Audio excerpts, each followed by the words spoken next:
Maybe they're robin's eggs, you know, because they're so blue. I don't know. Yeah.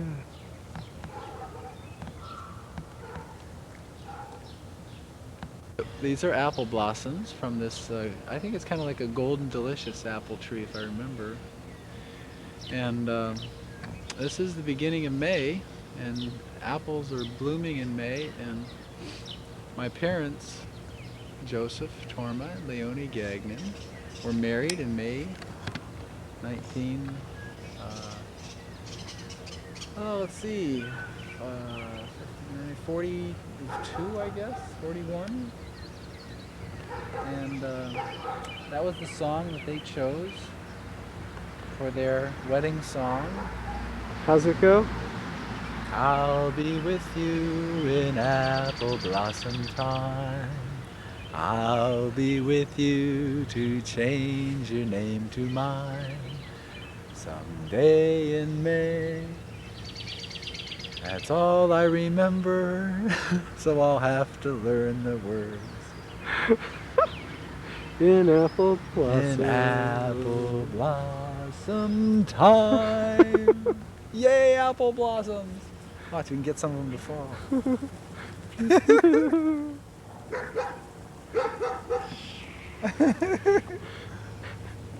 Watch this.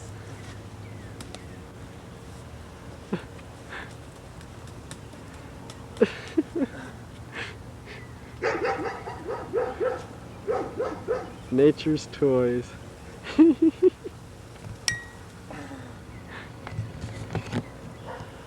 Let's hear it for apple blossoms.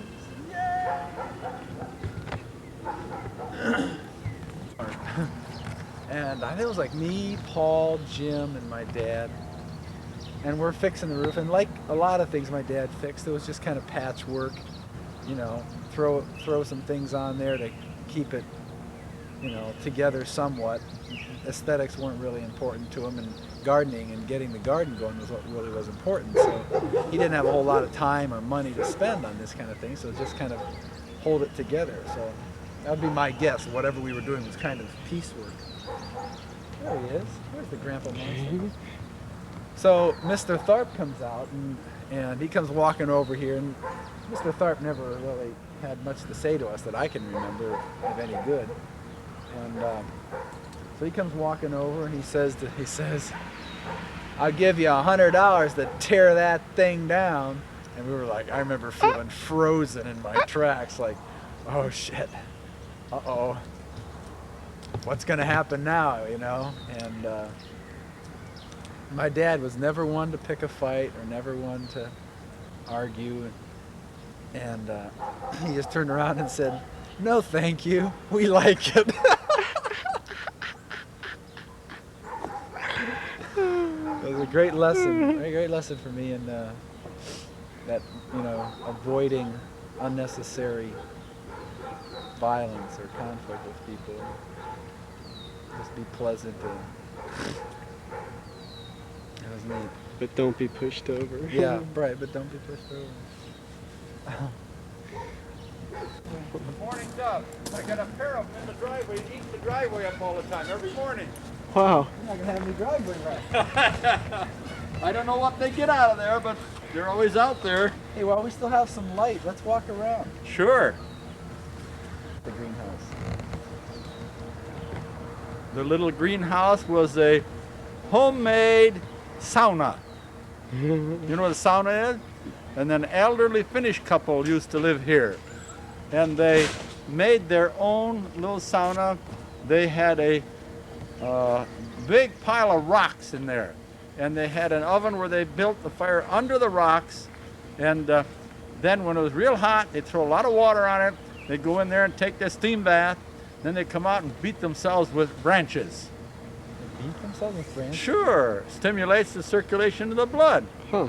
I thought sometimes, like, what they would do with saunas is that they then do a cold plunge, like in cold water. Yeah, oh, there a cold pond or river around here. Then maybe at a You could barrel- come out and lay. barrel of water or You could come out and lay in the snow. They do that.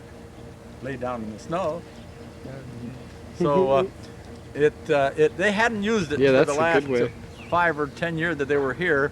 It was kind of dilapidated, but the children liked to use it for just a play place. But it was getting worse and worse and worse. To finally, Grandma was afraid that somebody was going to get hurt in there, so they had the boys tear it all down. We stored stuff in there for a long time. Oh yeah, sure. Baskets. Yeah, and then I think you and Paul burned it down, didn't you? I think so. Yeah, and that's why that tree got burnt partly. So, Yeah. but Paul was already in the Navy at that time. He had a training in fire training. So he had the hose there, and he was using it to control the fire. But somebody reported the fire, and the fire truck come down. That was when we were burning down. That wasn't when we were burning Oh, down. wasn't when there was that? No. They called the fire department when we were burning down. Oh, the old workshop. Oh, I got two stories mixed up. Oh. Burned down a workshop? Yeah, because it was, falling apart. see, it had no foundation, and he had used it for, I don't know, about 40 years, and we used it for, must have been 25 years or so, and it was going into the ground, all in the bottom was rotting out. Every 2 years or so, we'd have to cut the bottom of the doors out so we could get in. It wouldn't open. And you remember the cistern we had over there? Vaguely. See where that little darkened soil is over there? Just the other side where there's a mound of soil? Right. Well, there was a building on top of it, a little building, not high, maybe about 5 feet high, that covered a hole in the ground, a big, deep hole. See, the back half of that house was not up there then. And the water off that roof would come down to the downspout and go into the cistern, and they used that for watering the animals and for if they wanted to water the garden. Of course, around here you don't have to water your garden very much, but they needed water for their animals. They had a cow and different animals, but after a while, the little shed that protected it was falling apart, and of course, Mama was afraid that the kids would get in there and drown. So we finally tore that down and filled that with whatever we had on hand. And some of that stuff is material that decomposes. So every year, as the material decomposes in that fill, I have to keep putting more sod onto it. Every year I put maybe that much sod on there to raise it up, otherwise it gets deeper and deeper.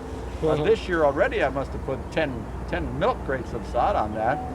So, and we had a well right here where this evergreen tree is too. And we filled that up too because we're afraid the children will. And that's why we filled, of course, the fish pond too over there. Well, there were 3 dangerous places. So safer to not have it. We didn't really need it. Of course, we had city water here. In fact, this house was the last one on the street that had city water when we moved here. And either 3 or 4 families had bought the pipe and dug the ditch all the way from Route 20 down to here by hand. It was their own private water line. And so we had water. And the meter was out in the hole in the ground right out there on the other side of the road. And when the guy wanted to read the meter, he'd have to lift up the cover and get down in there. There'd be water. He'd have to pump the water out so he could read the meter. So when somebody wanted water down just past us, they had to hook onto it themselves, and then of course they had to pay part of the water bill. Of course later on then they did put in a city line, but they wanted me to pay so much to hook up to it. I says, well, I don't have to hook up to your line. I got a line already. I don't have to pay, so I didn't pay. A year or so later, they hooked it up without charging me. So, a lot of things. But he cut the land in 2, sold us 3 acres with these buildings here. And right where the truck stands used to be another building there, and there was a pig pen and garage and a little outside toilet there. And it was quite dilapidated, and of course when we got, well, our car wouldn't fit in that time. He had only a little Model T. So we had to tear that down, and my father-in-law had a little mill, lumber mill of his own, sawmill I should call it, out in south of the little town of northeast Pennsylvania where he lived. So he offered to give us enough lumber to build a garage big enough to hold our 7-passenger Buick. So one Sunday, Uncle Andrew and I hired a big stake truck. We drove there and loaded it all on, brought it here and unloaded it here, and that's how we built this building here. I had I put the foundation, the footer, and then the blocks down, and then my brothers and I and the older children helped to build it. It was made of hard maple, and it was almost impossible to pound nails in it. Wow. We would have to drill a hole for every nail before we could pound it in. I No tried more kidding. than once. I would probably bend 4 or 5 nails before I finally succeeded in getting one in there. It was easier and faster to just drill a hole and put the nail in, drill another hole, put the nail in. It took us quite a while, but we finally got it. And I Wow. got the wood for free, so I can't complain.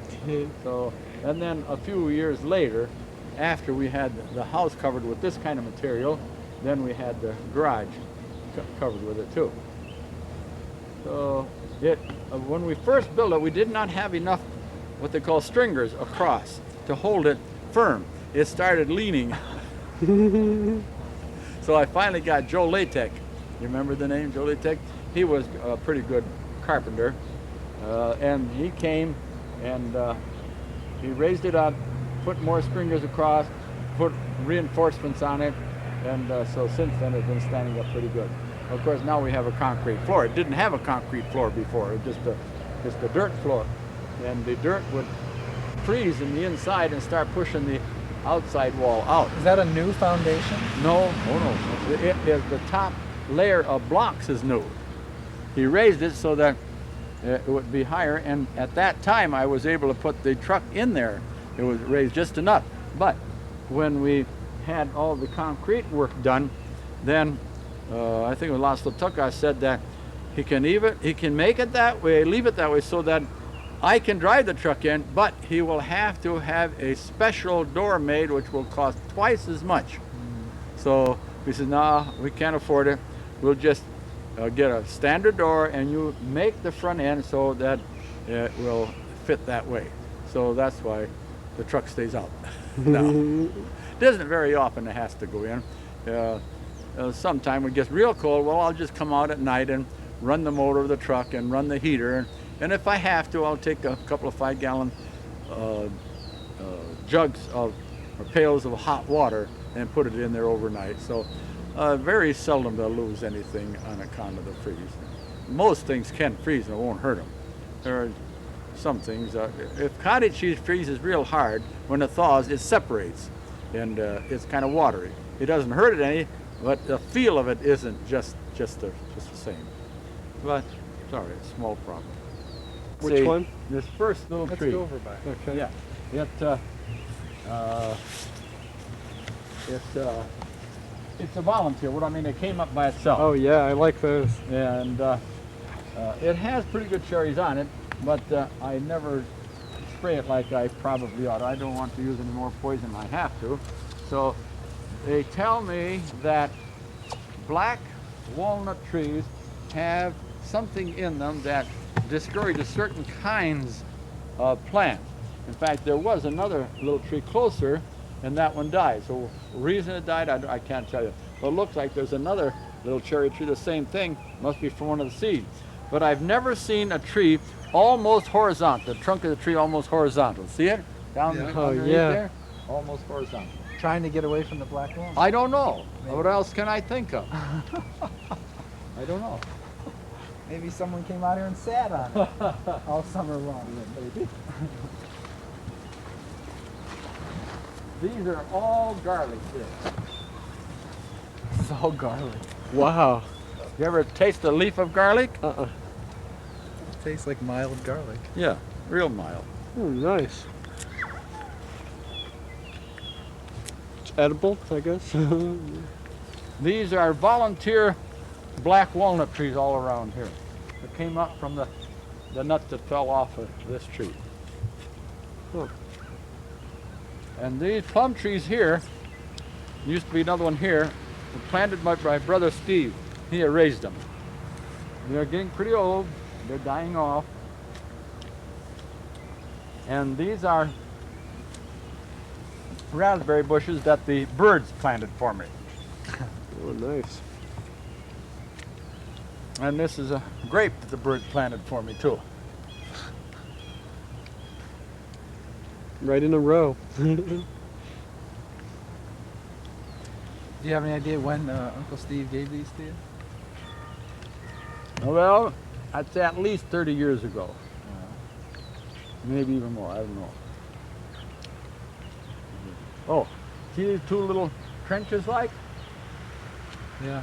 Yeah. Those are made by the wheels of that truck. Gonna pick up? Yeah. A little while ago, Joe Conboy was going to help me do something down at the other end of the garden. So I said, well, take it down to the other end of the garden. Not sure I want him to go down the road. It was wet like this, you know. He got about halfway down there. He couldn't go no further. Comes in, Grandpa, pull me out. So I get the milk truck, left the back wheels up on this gravel there, and I have a big long steel cable, the one I used to use to pull Paul out. So I have another Paul in the family now. So we pull him a little way, hook it up, pull it all away like it did when he used to do that over here. So, well, I'm not surprised. These here are fig bushes, but I don't take care of them in the winter time, so they freeze down. See, the tops are dead, but they come back all year. But the season is not long enough to for them to mature. These are currant bushes. This is my biggest currant bush in the whole place. Why it grows so good here, I can't tell you, but I'm glad it does. Grass clippings, probably. Well, I keep putting grass clippings all over. I do have also two northern pecan trees that grow up here in the north. This one and the one over there. I planted them close enough together so they should cross-pollinate, I hope. No, see those big black mats over there? Tony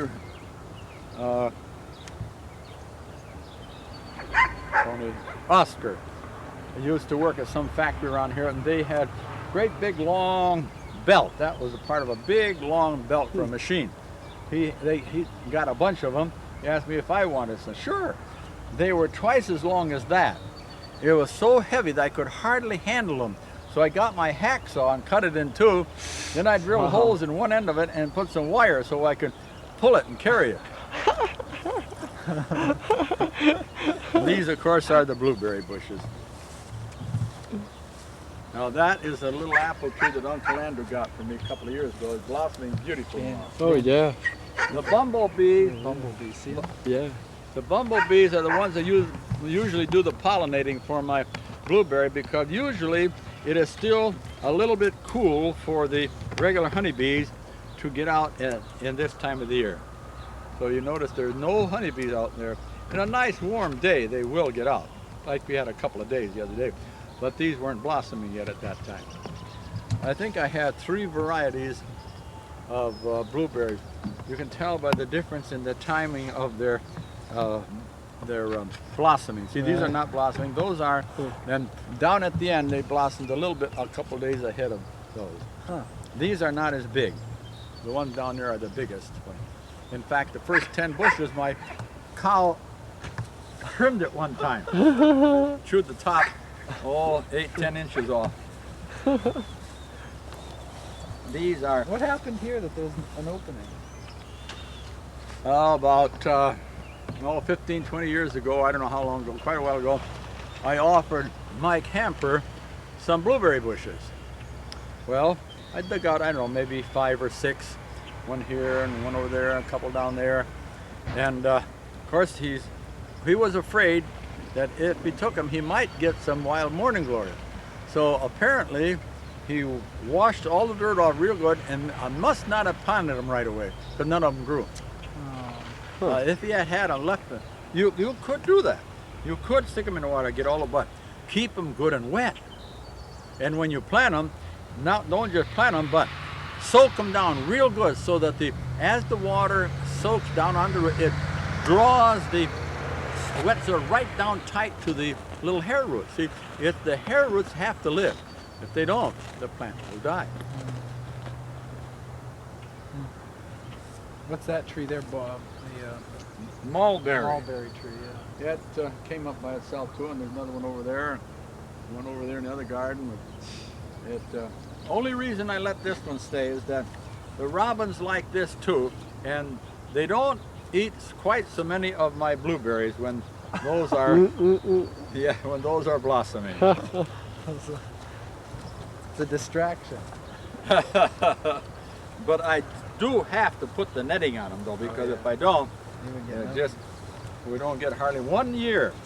I don't know how many years ago it was, quite a few years ago, when the winter was very severe. In fact, it was down to about 20 degrees below zero for a length of time. Most all berries froze, but the blueberries did not. That summer, it was impossible to keep the robins out of this, and at that time I didn't have any netting. And I even had the boy come in here with my .22 rifle and shooting them. They didn't care you're shooting at them. They're gonna have to get those berries and take them home to feed their babies. So I don't think I harvested even 1 quart that year. Wow. And ordinarily I should have about 100 quarts. Each bush should produce about 1 quart. I do have these rugs here to help me partially to keep the weeds down. Now, how much longer will these bushes bear? Indefinitely. Indefinitely. Sure. Just like grape. You know, when we moved here, the trunks of these grapevines were that big around. That means they're at least 40 years old. But I keep renewing them all the time. They look like a real young vineyard. What do you do to them? You cut out the old and make the new grow. Now this second row is a new vineyard. I planted these myself, but the other row over there was the old vineyard. Now the first up, let's see, 1, 2, 3, 4, 5, 6. 6 poles of these are red ones that I got from Jim Dick's stepfather, Jim Johnson. Yeah, because he had moved to this house where there were these red grapes, and he didn't want them. He wasn't taking care. He didn't know how to take care. I said, "Let me trim them for you, and then you'll have some good grapes." So I did, and I tied them up for him, and then I would layer some. And then when they make a new plant, then I would brought a couple of them home, and they grow so well here that I keep layering more and more, and there are too many of them. Every year I ask Margaret to come and get these plants. So this year, first time I think about 5 years, that she finally came and she took 7 plants. I helped her dig them out. But she preferred the red and the everbearing. Now the last 3 posts over here in this second row are the seedless grapes. See how the birds help me plant other things in here? See this thing here? What is it? That's a little tree. Down in there, the trunk is about that big. It's right in among the roots of this blueberry bush, and I can't dig it out. Otherwise, I gotta dig the blueberry bush out.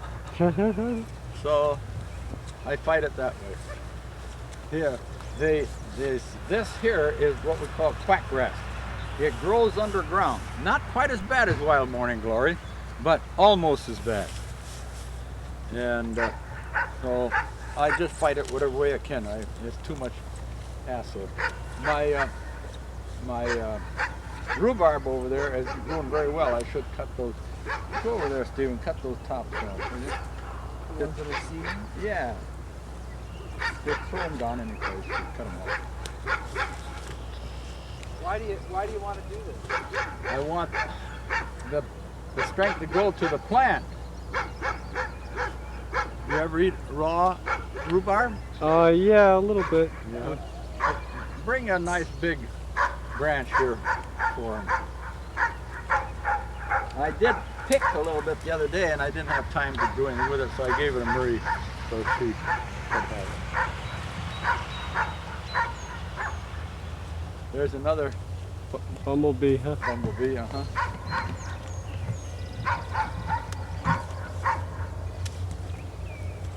You know, when I eat, I'll get it. When I eat those, I cut it into short pieces, and then I don't have to peel it. Want some? No, thanks. Now the red grape end here and the seedless go here. If you look closely, you'll see a difference in the cane. That's a lighter colored cane, and these are kind of darker brown, and they're thinner canes. They have the seedless grape. In fact, when Uncle Andrew gave them to me, his seedless grapes were white. Now, he gave me these from his, and mine are purple. Huh. From the same parents. Why? Who knows?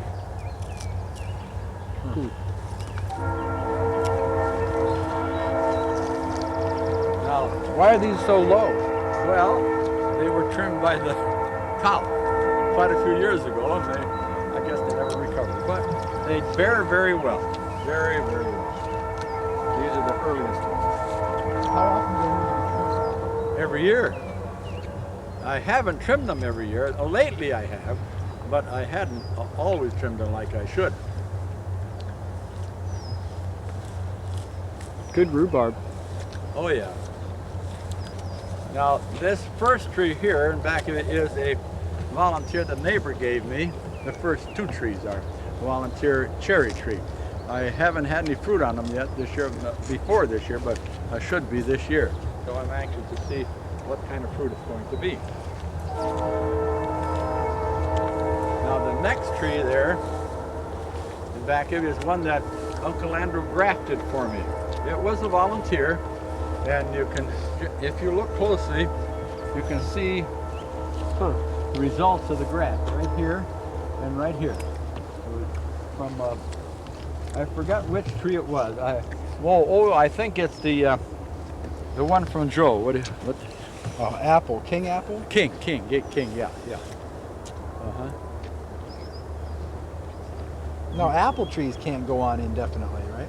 Well, not indefinite, no. But if you take good care, they will last a long time. That's amazing. The blueberry trees can do that. And grapes, Amazing. yeah. I do have a problem with the wild roses in my currant and currant and red raspberries over there. Now these here are red raspberries. See, at the ends of the garden where I have easier to get from food to the plant, they're so much bigger plants. See how tall these red raspberry bushes are?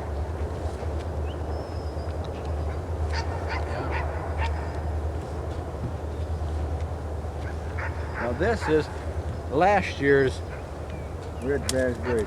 They have to have new growth each year in order to produce. Now you already see next year's growth coming up there. You just trim back the dead stuff, huh? Pardon? Just take away the dead stuff? Well, Dead I throw it out here, and when I come along with the lawnmower, it chews it up. I could leave it in there, but No, I mean by doing that, that makes it Watch produce. behind you. Watch behind you. kind of deep there. Yeah. It'd probably be easier to get around it if we come around.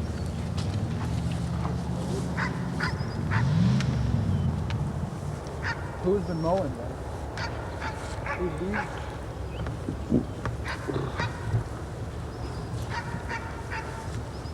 This is what's left of the dump truck load of posts, those and those. And we already took, what is it, 2 or 3 loads over to Joe? I think 3, because I did 1 and Joe did, didn't he do? And I did one. Yeah, 3 loads. Yeah. A lot of fruit. Yeah. Yeah, it used to be a lot of mouths to eat it. Yeah. Now I just have to beg them to come and eat it. Here's. What? No. Steve figured he's going to do me a favor by digging a deep trench there. Why? I'm supposed to drain the water down to the ditch, but he quit over there. Now all it is a booby trap for me to get through with my rototiller or my Speedex. Booby trap.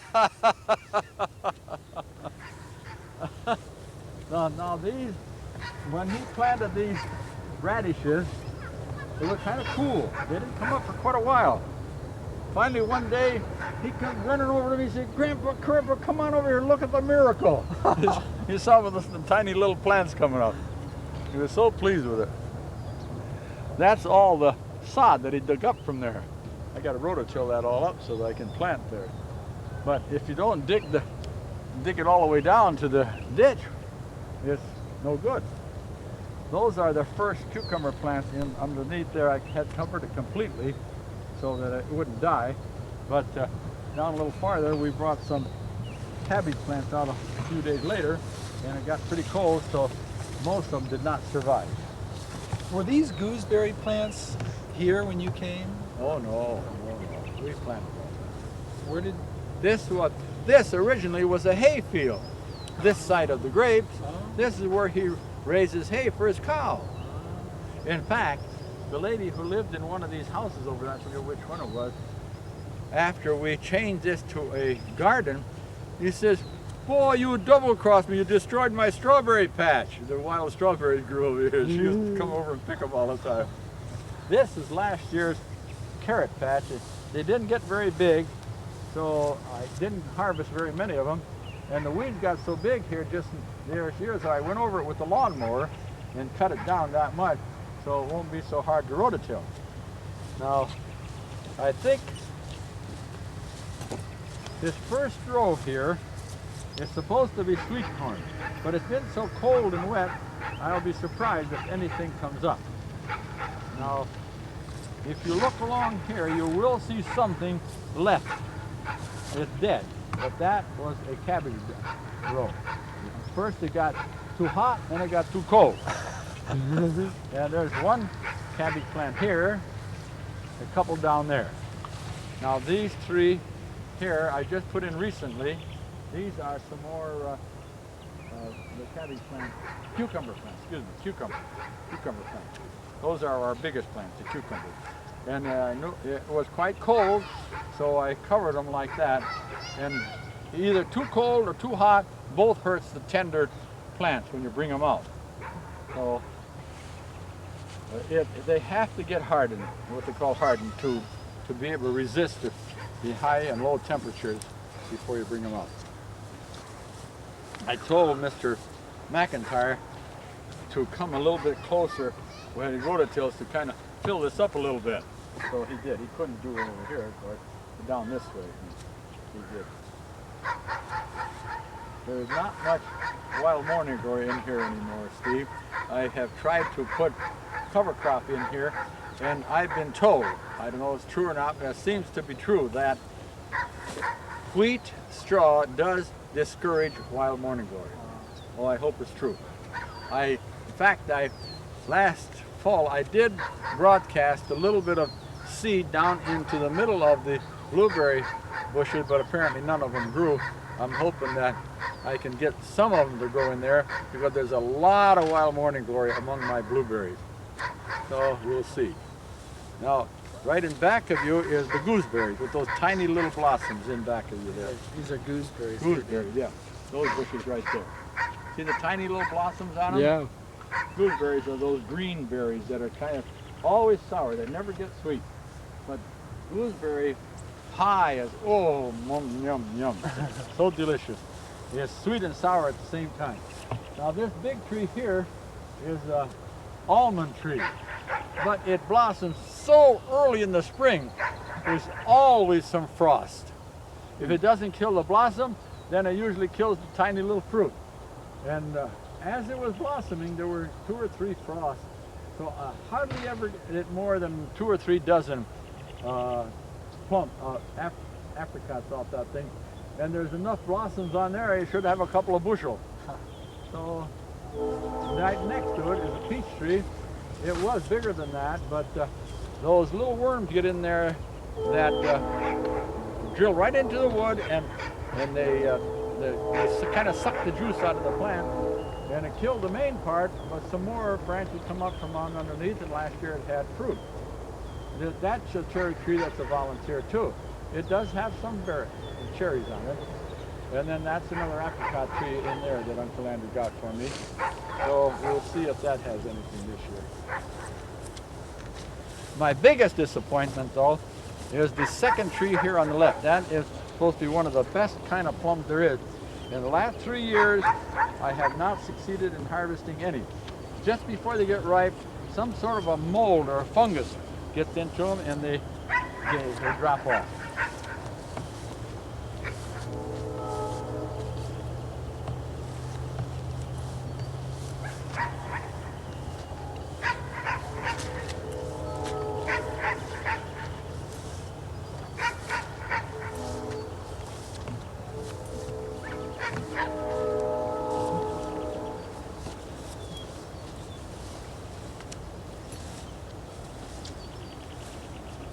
How big were the pine trees when you came here, Dad? About 4 feet high. You didn't plant them? No, they planted them shortly before we moved here. And altogether there was, he said that there were about 200 bushes and trees that he had. He at one time worked for a nursery, so I presume he got them either real cheap or for free at the end of the season. But there were so many that we started cutting them out and we give them away as Christmas presents and dug them out, give them away, cut them down, so we just saved a few. Now, this first little tree is a peach tree, then it's an apricot tree, and I think the next one is one of my 2 chestnut trees. But I made the mistake of planting them too far apart. Now, the other one is over there by the dogs, and they can't cross-pollinate. So anyhow, they have burrs on them, but never any kernel in the shell where the meat of the nut should be. And this little tree right there is a volunteer peach tree right there, right ahead of us. Then on the other side is another tree that Uncle Andrew got for. That's an apple tree. You want these kind you use? Sure. Here is the other northern pecan right there with all the grass at the base of it. I think they're close enough together here that they should be able to cross-pollinate.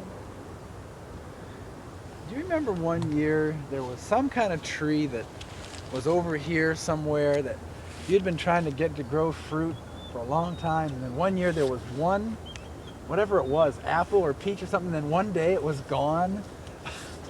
No, which one was that now? As I remember. Yeah, that's true, but I can't remember which. And boy, you were fit to be tied.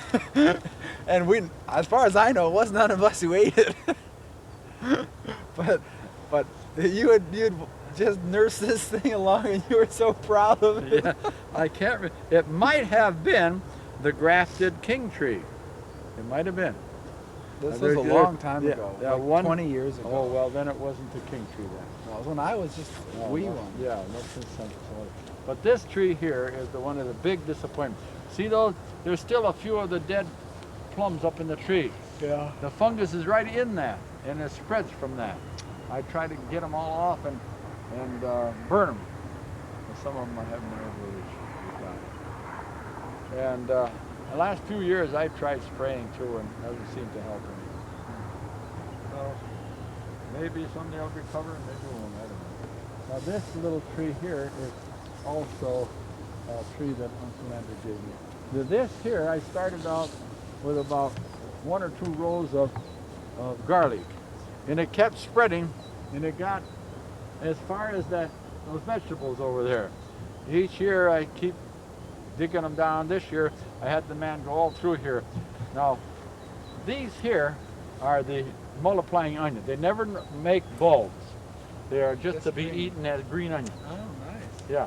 So every year I have more green onions than I can eat. I usually make a meal of green onions. I'll take that many, I'll bring them in, I'll just clean them, and I'll get toast with toast and maybe tomato or pickles or something, and I'll make a whole meal of that. I just love green onions. I don't care anybody doesn't want me to breathe on them or not. No, those are volunteer butternut trees. That one in back of the garage I call Helen's tree. When it was only about, maybe 2.5 feet tall, it looked like a little weed to her. She tried to pull it out, couldn't pull it out, she broke the top off. So I told her from now on, that's Helen's tree. I told her, hurry up and get a house so I can transplant it over there. She waited so long I can't transplant it now, too big. I'd have to dig out under the, probably dig out under the foundation of the garage to get it out. But anyway, it was lots of fun teasing her about it. I should go up there and check that roofing. A couple of places a little bit blew off, but there used to be a quince tree right near where the garage is when we moved here, but when we had to build the garage, I cut it down and got it out of there. There was a willow tree around here too when we came here. I forget where it was, but we said no willow tree that gets into the drains. In fact, right in the lawn this side we figured it was supposed to be a septic tank, and then it's supposed to leach out into the pasture here. And of course, with the two elderly people here, it worked very well. Besides, they had a little outside toilet to use in the summer. But when we moved here, we had, I think, 5 children, so we were using the bathroom a lot more than they were. So after a while, it started backing right up into the house. So we called somebody to dig it up. All they had was a 55-gallon barrel for a septic tank, and then a clay tile coming out here. It was packed solid with soil. So that's when we started making the bigger septic tank and a filter bed. We had to put gravel in to make a filter bed because clay does not filter. Water just won't go through it. So after we used that for a few years, then we had to build another one. So finally, at third attempt, we made the big tank with an aerator in it. Remember that little motor used to? And of course, when they hooked us up to the sewer, all of a sudden they destroyed that aerator tank. So I would have kept it if I had been here, but they did, so. Small problem. When we first moved here, every year the township used to dig out all the muck from the ditch and throw it on this side of the ditch. They wouldn't throw it very far, just far enough to be out of the ditch. It kept building higher and higher and higher. So it was higher than the rest of the land, so the water could not drain down in there. So that's when, after a few years of that, I called this fellow lived up near Uncle Steve. I don't know if you remember him. Anyhow, he had a tractor with a little plow, and I had him plow at a 45-degree angle up out of the ditch, and that way he threw the sod back quite a ways. So, but it, and of course, after a certain number of years, I don't know how many, it never came down and dug it out anymore. It used to come out once or twice a year. Yeah. Well, anyhow, very interesting. That little cultivator there was discarded by a family, and I asked them for it. When, after a few years after using that, when Jerry saw what I was using, he bought me a brand new cultivator that had a cultivator, a plow, and a furrow maker on it. And I thought that somebody had stolen it this winter. I finally found it over there. And I also thought that somebody had stolen my rototiller this year. I couldn't find it. I wanted to do a real rototilling over here. And I went over to Uncle Andrew asking, can I have my rototiller? He said, I ain't got your rototiller. And then, well, I'll go look again in the garage. I can't find it, no place. I thought somebody had stolen it. Finally, I called around, and when I called over to Margaret, she says that I'll ask Marty. Marty says, yeah, he has it. I must have given it to him last fall. And he's had it ever since. She said, they're trying to start it. And I said, don't start, bring it over to Broxville, have it fixed so I can use it. So I did borrow Uncle Andrew's. I have his here, and I don't want to keep his here for any length of time because I don't want anybody stealing it from here. The way he puts it away in his garage, he has to practically take the garage apart to get anything in or out. I tell you about how I fell from a pine tree a couple months ago. You were climbing it, I think, weren't you? About 30 feet high, probably. Did you break all the branches all the way down? On one side, yeah. Probably about right up there where that orange, you know, see that orange part? I was probably about that high. I think that's about how high Uncle Andrew fell out of a tree when he was grammar school. Yeah, down in Asheville Grove. Yeah. Did the limbs break this fall? I don't know. He got hurt pretty bad. Nothing Did he? serious. But he was racing with another guy. See who could get down as fast as he won. Yeah, well, I would have won too. I just went backwards the whole way Yeah? Wow. and fell on my back, hit the ground. There's my outside resting chair. I have 2 or 3 of these around. When I work for a while, I get tired. I keep this one turned over because of this. I don't want it to feel wet when I sit on it. Get away from Pellet's tree. We don't want to hurt Pellet's tree. You know what that is? Hyacinth. Aren't those the ones that get real tall? No, not amaryllis. Those ones that get real tall? Not a hyacinth. The ones you used to have by the side of the church. Hollyhock. Hollyhock. 11 feet high. Yeah, I've grown those before. I had to start and take a picture of it. You know what he did? Take a picture of him? He laid down on the ground and took the picture up like this. Wow, that's To make it look twice as high.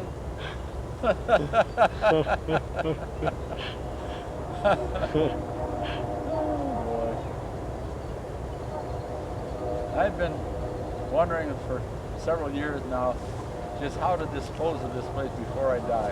I was thinking of asking Marie to come here and live, because she is having one hard time just to make ends meet. And if she could get rid of her property, they wouldn't have no payments to make. Nobody else needs it like she does. And that's just a white elephant for her down there.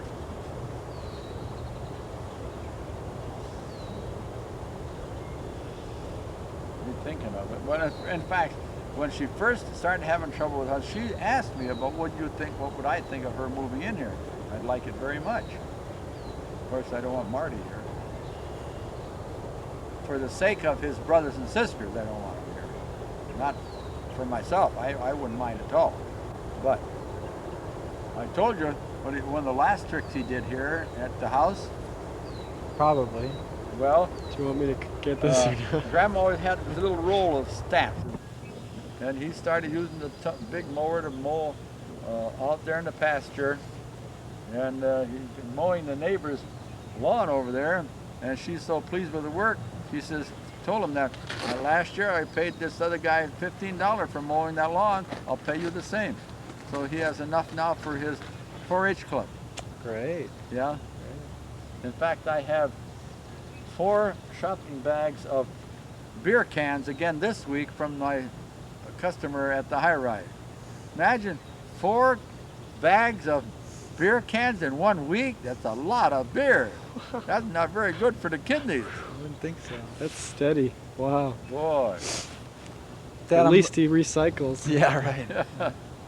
I'm looking up at the moon, and I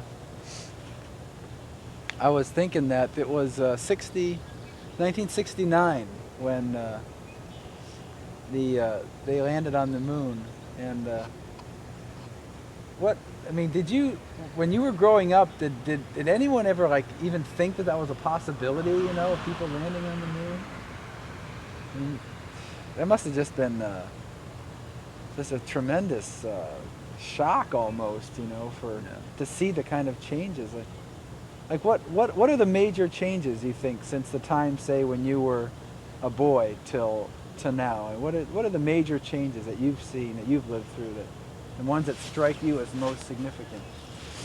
Well, of course, space travel for one. Wasn't there some comic or some show on TV or movies or something Well, about first somebody? it started out with a comic strip called Buck Rogers. Buck Rogers. that's Yeah, right. Buck Rogers. He was a space traveler at the time. Yeah. It was all fiction at the time, of course. But when they first traveled up to the moon, you know how fast the vehicle was traveling? 14,000 miles an hour. Wow. That's twice around the world in an hour. Wow. when I speak of that, there's a question here that I've asked a lot of people, and nobody seemed to give me the answer. Now, you know there is gravity on the Earth, okay, and there is centrifugal force, and they're supposed to balance each other. Okay. Now, at the equator, it's traveling about 1,000 miles an hour, right? Okay. Okay. Now, up at the North Pole, you're hardly traveling, hardly moving. Why doesn't it make a difference in the gravity? If they claim that if the Earth stopped spinning, the gravity would be very strong, pulling it to the ground. See, now we're gonna have to ask Tim this.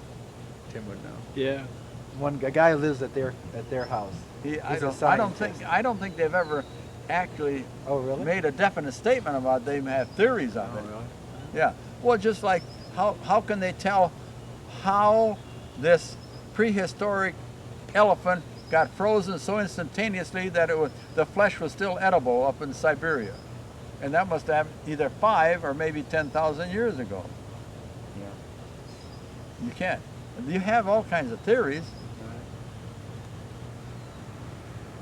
So what else besides space travel have been the most? Well, of course, your TV. That's something that's very likely, and you're in nuclear business. But one thing that disappoints me so much is the fact that they have not put any appreciable amount of money into developing the solar energy.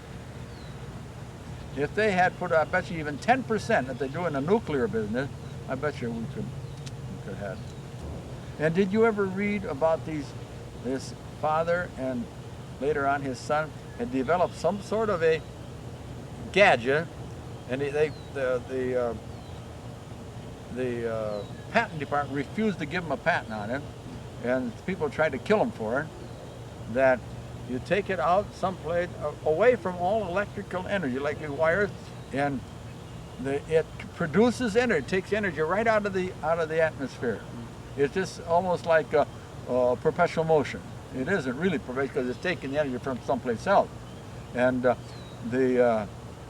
he tried to sell it to the United States government. They refused to take it, but the Russian government wanted to buy it. Of course, he wouldn't sell it to them, and they almost killed him for it. Somebody did. But then he used to travel around in a bulletproof automobile. Probably because it's the solar is not profitable. I mean, that's, you know, in this system, the thing that those things that get encouraged and get developed are those things that are most profitable for the people who run the economy. It's a selfish reason. That if they can control the energy from the sun, then they'll let people have it. We wonder how bad things are going to have to get before the ruling class is willing to allow changes like that to happen. All you need is a good nuclear war all over the world when it destroys everything. Like, who was it that said that? I know what the Third World War will be fought with. Oh yeah, Sticks and stones. Sticks and stones, yeah. Yeah, right. I saw a couple of these movies that give some idea what the results would be. And it tells you at the beginning of it, this is not anywhere near what it will be like. This is just to give you some idea of it.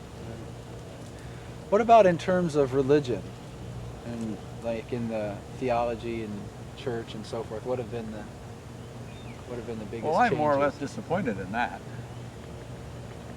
Well, what are they? I mean, what are the things that you see? Well, What about ecumenism? whoa, that is good, because the enemies of God always are fighting us. We who are preaching or propounding the idea of Christian cooperating and fighting the enemies of God, we should cooperate. Not fight over differences, but unite about our good points. That must be a real tremendous change. I mean, given all the split between Catholicism and Protestantism since the Reformation, and to have seen that in your lifetime. Yeah. Oh yeah. That's very, Yes, don't you think that's very significant? It is very good. And of course, there's one thing about that especially some of the non-Catholic religions have become so watered down and so weak, they're very ineffective. See, like England, the Anglican Church is the official church and supported by the government, but they claim that only about 4 or 5% of the people actually participate. And some of the biggest people of their government were actually spies for the communists. After even the man who was supposed to have been the head of their secret police for, I don't know, 15, 20 years was selling the secrets to Russia. Speaking of Russia, did you ever think that you'd see the Berlin Wall come down? Well, I don't know whether I always figured that it would come down, but when was the thing. But I am always skeptical about anything that goes along because it has been one of the main tenets of Marx and Engels and Lenin that you take 2 steps forwards and 1 step backwards. So you go fast ahead and you make a retreat and it looks as if you are retreating. Now, the devil is so clever, he can use another way to control the people. Who would have ever thought that atheism and communism would have become as powerful as it did? And who would have ever thought that the head of England and the head of the United States would help the head of the communist government take over so much of the world? Even the ambassador to Poland during and after the Second World War watched our government help the communists take over Poland, which was one of our allies. The title of the book is How We Betrayed Poland. And we forced repatriation. In other words, those who escaped from the communists, that was one of the things that Stalin wanted, that everybody has to come back to the communist places where they escaped from. And Roosevelt, Churchill agreed to practically everything he wanted. Look at those 3 little countries, Lithuania, Latvia, Estonia. They were never any trouble, and then he gave them over completely. Well, look at poor Finland. At first, when Russia started attacking Finland, the Finns actually repulsed them. But then Stalin asked us for help, and we sent them all kinds of supplies up through the Murmansk. And that's when they defeated Finland and took the best part of Finland, the upper part. I forget the name of that part of it. Anyhow, and they had to give not only that, but then they had to pay a tremendous war indemnity. About 1/3 of their national income had to go toward paying that war indemnity. Russia attacked Finland, but Finland had to pay for all the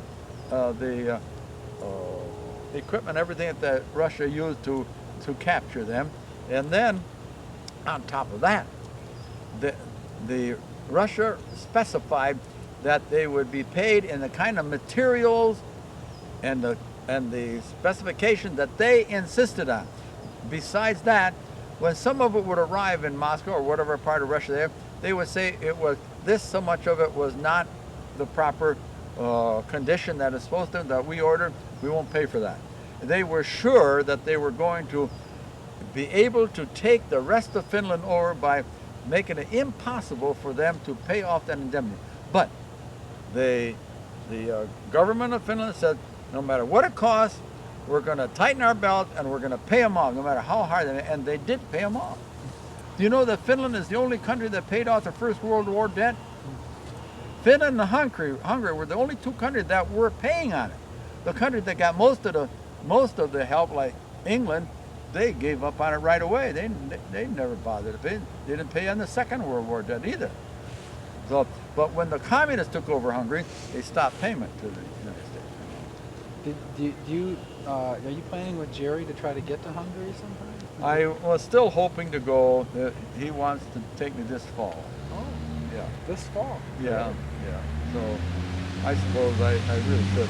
Mrs. Tuchetti anxious that I go, and Laszlo Tokac anxious that I go. They have relatives, they have friends. They want me to meet over there, and I want to go to the home of my father and my mother. They're two villages not far apart, and I would like very much to go to Prague, Czechoslovakia. Of course, the two villages were my parents, and they're at the Czechoslovakia now too. But I would like to see the shrine of the infant Jesus of Prague. You know, there's a tremendous story connected with that. I don't know how many hundred years ago, they brought that statue from someplace and had it in this church, and then that part of the country was attacked by enemies of the country, and they hid that statue in back of a altar, and they built a false wall there, so they wouldn't know there's anything back there. And the prophecy was that after so many, I don't know, 100 years or more, that wall will fall down and they'll find that statue, and exactly what happened. It is a very miraculous statue. They've done a lot of miracles there.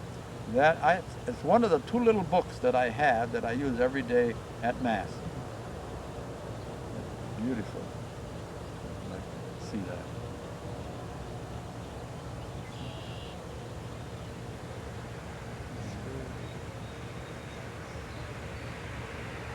You're not the traveling type, but that's about the only place in the world you want to be.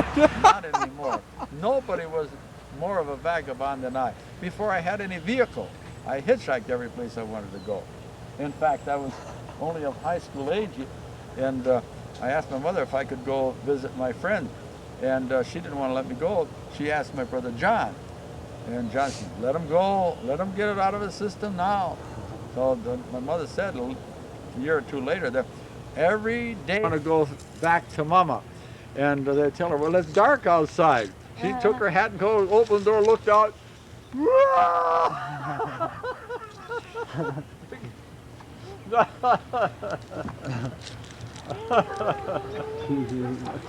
This tree I call Jerry's tree because we had trees here for shade and they died, so Jerry got this fast-growing maple, and I'm glad it was the fast-growing one because now this one here has been here for, I don't know, 7 or 8 years, but you wouldn't look it.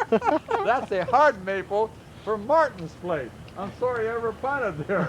Yeah. I don't think I'll live to enjoy its shade. Fast growing, it's the way to go. I told you, didn't I, how I got the weeds and grass out of the driveway? No? Maybe you did. The first warm spell, I don't know whether February or March, I think it was in February. Didn't you have a warm spell in February? Yep. I was out in the driveway with a hoe. I was hoeing my driveway. Mother used to wait till the middle of summer and hire some kid to try to get them out. The ground is so hard by that time. I said, now's my chance. And then since then, though, I've used gasoline. As soon as I see anything coming, I pour gasoline on it. Because when you hoe, you do stir up some of the dirt from underneath, and it looks kind of dark, you know. But with gasoline, it keeps it nice and white like that. I've used about 10 gallons of gas so far, but it's a lot cheaper than weed killer. You must have a lot of weeds for 10 gallons of gas. I think I better bring these in before they get any rustier. Yeah. Andrew was helping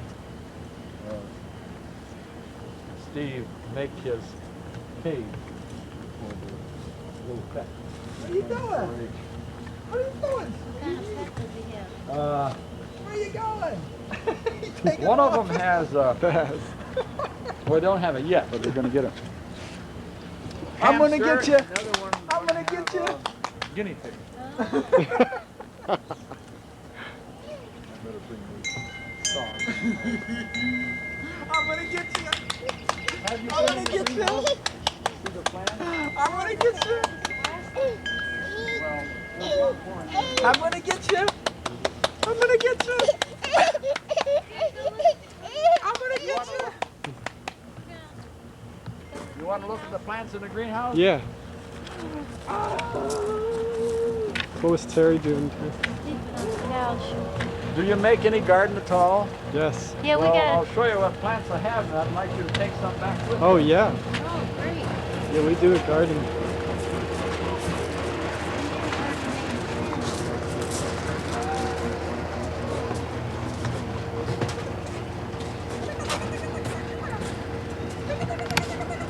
By the way, do you know what these are? Steve, I'm going to give them a present of these. Where are What is that? What are they, Steve? Those are the roots from Morning Glories. Is that what they are? You don't want those. they? Oh, are those one of those things that take over? It's okay. You know, It's not okay. only do they spread underground It's or okay. rhizomes, but they all It's okay. also eat their It's okay, seeds, it's okay, it's and they okay, don't it's okay. digest them, and okay, they it's spread okay, them all over, and in no time at all. You're I don't know, maybe that'd be nice out Boy. somewhere on Do the they have farm, flowers? Steve. Don't they have pretty flowers? Morning Glories? Yeah, but you don't want Well- anywhere near your garden or anything, plants of any sort that you want to harvest. That's a butternut tree right there. You want one? Butternut tree? You know what butternuts are? No, you've seen black walnuts. Okay, black walnuts are round. Butternuts are oblong. Are Huh. they edible? Oh, Yeah, we butternuts plant are much more edible than black walnuts. Is it indigenous to? Is it Pardon? From this area. Oh, sure. Ever since I'm on the milk route, I'm the only one who picks up the butternut from this tree down the Walnut Boulevard right near the lake. Otherwise, they give them to the garbage man. Wow. I have gotten anywhere from 1 milk crate to 15 milk crates in 1 year. Depends on what crop they have that year. And I have been giving butternuts to anybody who wants. Wow. Not only that, but I usually keep 2 or 3 crates of them here all winter long outside, and in the spring they start growing from the bottom of the crate. And I always have butternut trees to give away. This last fall, of course, I couldn't gather them, so I'm sure they gave them all to the garbage man. And here's my source of water for my plants in the greenhouse. See, it comes the east row. Comes down the east rock and goes to the two.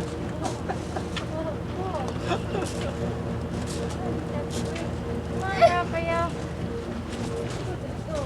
Meow.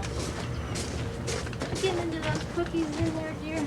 Yeah, I did. I was wondering, making sure it was you and not Terry. Hi, puppy.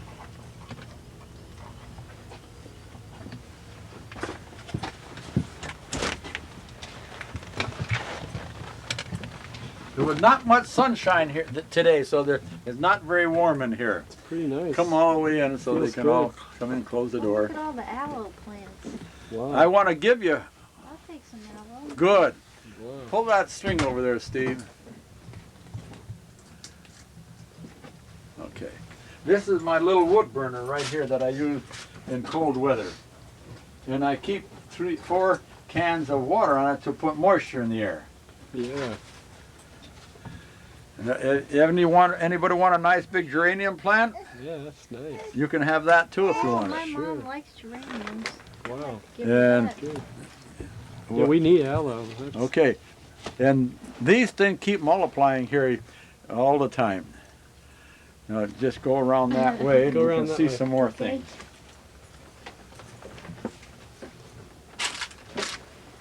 Where'd you get the greenhouse? For my 65th birthday, my boys made it for me. Wow. Jerry supplied the money and the rest of the boys supplied the labor. Great. 10 years? 10 years. 10 years, you're right. You know what this is? What is that? Oh, a Sweet sweet potato. potato. Correct. You ever grown sweet potatoes? Every year. How did they grow? Very well. Wow. But you have to start early in the season. That's why I've got these plants growing here, see? So, Now, after they get big as this or bigger, yeah. you break the shoot off, put it in water, and after a while, they get roots. See, I just planted the ones that had roots, Wow. and I broke some more off. And see, here's one that I planted some time ago. Wow. And then over here, another one, another here's one, a big another one. one, another one, one here, one here. Come in. Hi. Andrew. Oh, Oh, He's wondering where Mama was. Come on there in. you Come are on the in. greenhouse. He doesn't have his shoes I on. was sleeping on it. Well, he doesn't need shoes in here. I can hold him. He don't need shoes in here. Hand him over. Come here, little curly squeeze you. Like over my arm. There we go. Big, strong, tall Tormas. Yeah. We're gonna. I gotta go over to the Mike's. Okay. Mike Jr. All right. All right. You leaving now, Andrew? Do you want to go with him? Okay. Now, any of these hanging baskets around there you want, I'm glad to get rid of them. What Coleus? were you doing in there, huh?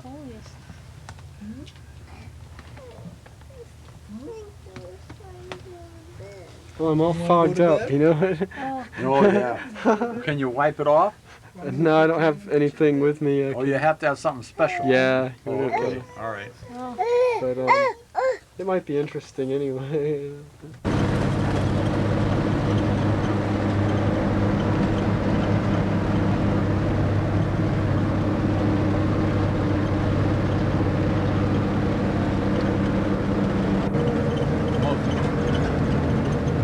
Long before. That's still a hide and leather company owned by Hosea Hill. Kid Flint, slave driver. Nothing ever good with Philly.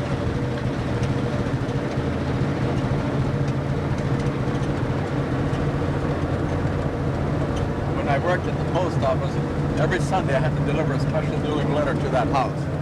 An elderly widow lived there by herself. Apparently she just had one child, and the child wrote to the mother every day. So for her to get a letter on Sunday, it had to be a special delivery letter.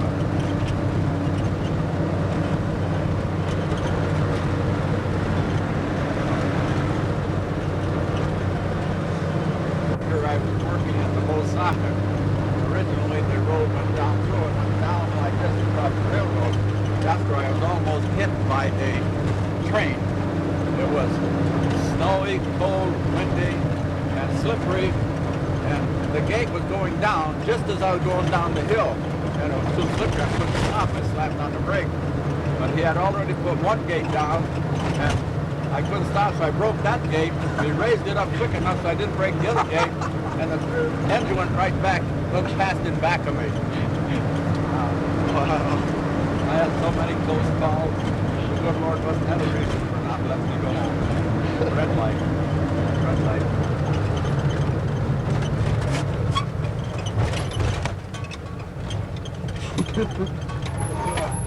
I don't know if I told you, but since this custom, I had a very difficult time having anybody find the necessary parts. Finally, this guy over in North Kingsville, Cerny, he said he can do it, so he had it a couple of days, but it cost me almost $1,000 to replace the brake system. A lot more than the truck is worth. But there wasn't much I could do about it, because you can't get the trucks. They're not made anymore. The company's out of business. There's no need for home delivery milk trucks anymore. I really love the truck. It's really, I can imagine you must. This fellow, Mr. McIntyre, is going to take one of my other trucks if we are sure that the refrigeration still works on it, because he has a truck card. He wants to store his harvested vegetables in refrigeration before he takes them to Cleveland. He has a half acre of asparagus, and he picks about 15 pounds every day. Wow, every day. Yeah. So he doesn't want to go to Cleveland every day, of course. He delivers to Heinen, you know, Heinen in Cleveland. They deal in specialty foods. So his are organic asparagus.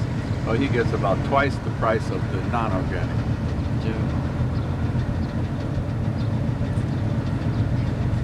That school there used to be the 4th, 5th, and 6th grade. I never attended it. I attended that little one down there. Right there on the corner? Yeah. That red one? Yeah. 2nd, 3rd grade. In the middle of the year, we were transferred over to St. Louis.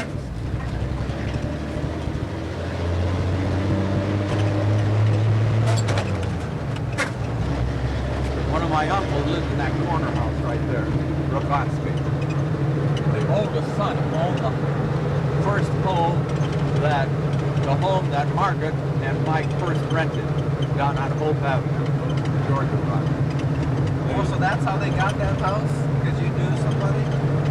No, Just coincidence? Just a coincidence. It was just upstairs, downstairs in the garage. I remember. Do you? I remember going to visit Mike, their firstborn, Mike. Yeah. And he was always asleep. Right down this street here. The house isn't there anymore though, right? Or the garage? I think it's still there. I don't know. I haven't been down that way for a long time.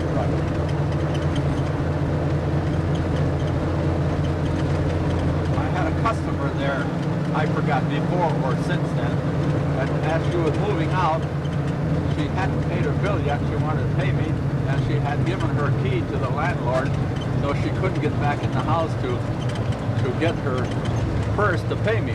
So in back was a little porch. I climbed up on the porch, climbed in the back window, I opened the door for her so she could come in and get her purse so she could pay me. This is Benefit Street here, the street where I was born. Down where our house is down there were only about 4 or 5 houses there originally. It was just like country. Oh, where the trees are used to be a greenhouse, Adams' greenhouse. Where that smokestack is was the boiler room. And That's the smokestack from the boiler room from these greenhouses? yes, correct. Oh, wow. And just the other side of that building was a pasture for their cow. He also had a cow. And for 2 or 3 years before I moved, I used to walk in back of the cow with a stick to keep it moving. Now, there was nothing from here down. None of this stuff was here. And then we walked out to Saybrook someplace. And when we got back, he gave me a whole $1. So you walked the cow to Saybrook? Yeah, he led it, and I walked it back with the... That is my nephew's place up there. There's nothing here on the right-hand side, nothing. There was 1, 2, 3, 4, I think 5 houses here. Oh, there was one on the right side, that makes it 6. That's all there was here. And back in there was our garden. Now this greenhouse was white when we lived here. You can pull off a little bit if you want to take a picture. Pull in this driveway. Yeah. How much of your life did you live here until you moved? First 10 years I was born here. And the pond that I was drowned in was down there where Mike was working at. It's filled in now? Oh yeah. The building is there. It's right where the Reliance. Just the two of them. And the last house there was Cook's. Oh, okay. The youngest Cook boy, well, he was in his late teens when I was born. He was an expert embroiderer. This was 47 Benefit Street at that time. Now it's, I think, 4805. There's a 4815. Oh yeah.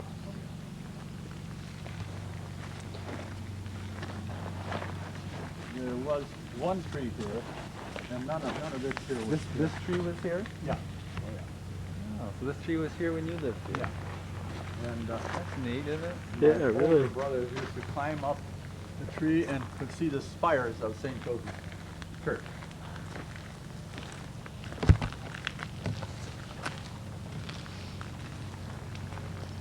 I think this is a candid camera show or something. Coming to their house.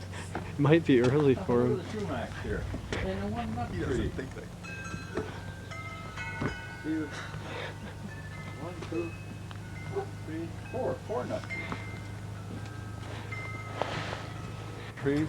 And it watered those fruit trees so well they just grew beautifully. Then in back of that was a tool shed, and back of that was the cow barn, hay barn. Well, the cow barn and the hay barn were all in one, the hay mow. Then there was also the outside toilet. Then there was another building right beside that, and then beside the outside toilet there was the winter. We had the big pile of manure from the animals, and then we spread it in the spring. I got to go just a little bit farther and see if I can. Remember what kind of a tree it was. In fact, I don't know if I knew that.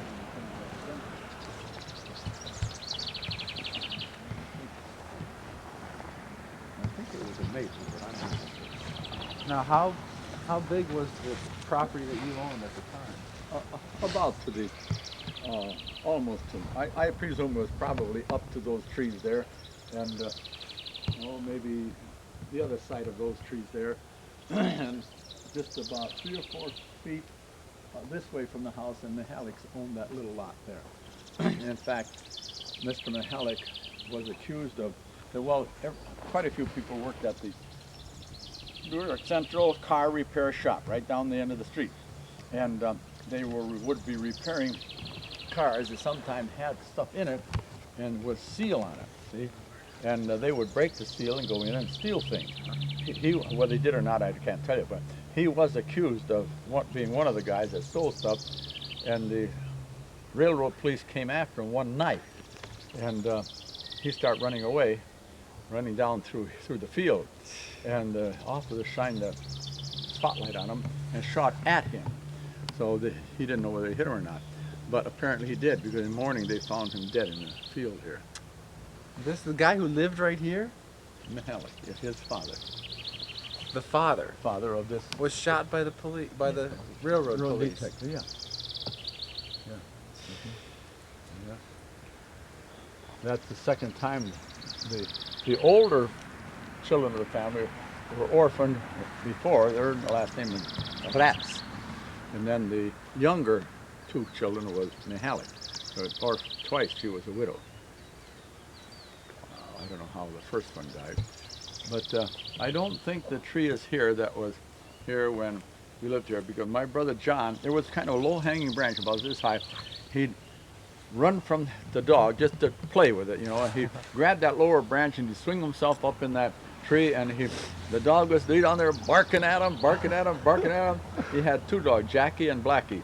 The older one, of course, finally died before he moved, but the younger one was still alive when we moved, so he took it with us. But when the dog got into the city, apparently he got into a fight with some cats. And one cat grabbed his nose and ripped the side of his nose off. But he lived. Yeah. Of course, this down here wasn't big enough for a garden.